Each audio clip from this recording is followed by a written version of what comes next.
আহ, এই মেয়েটির নাম হলো জান্নাতুল হাফসা। দেখেন আমাকে দেখেই পাগলের মতো ছুটে আসছে। আসলে ওর সাথে আমার মাত্র দুদিনের সম্পর্ক। আমি ওদের বাসায় আসছে আজকে ওকে দেখতে।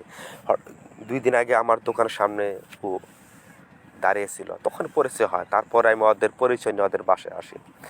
আসলে ও ভাবতে পারে না এই যোগ আমি দেখতে যাব। ওর বাবা 6 মাস আগে ওর মাকে তালাক দিয়েছে। আসলে ওর ভালোবাসার মতো কেউ নাই।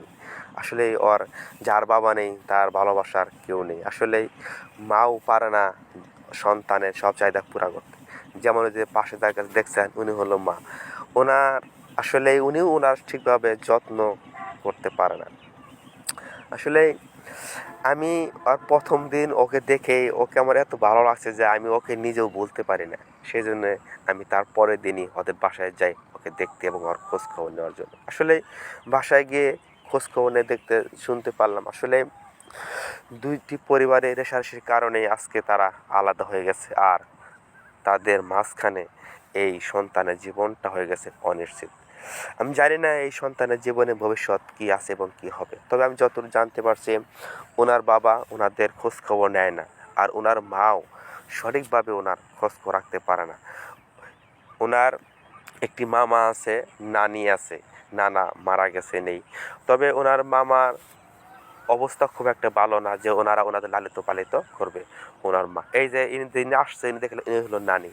ওনার নানির সাথে আমি দীর্ঘ সময় কথা বলি এবং ওনাদেরকে আমি ওনাদের সব বিষয় জানতে চাই। উনি আমাকে বলে দেখেন বাচ্চাটা আমাকে জড়াইতেছে বারে বারে।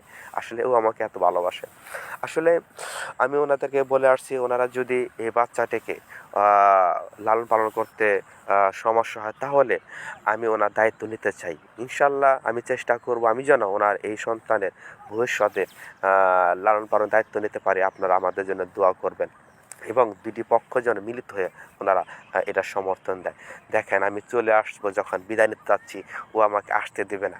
ও বারে বারে আমার কাছে ছুটে আসছে। আসলে সত্যি আমি ওকে যেমন ভালোবেসে ফেলেছি ও আমাকে অনেক ভালোবেসে ফেলেছে। মনে হয় ও আমার একটি সন্তান।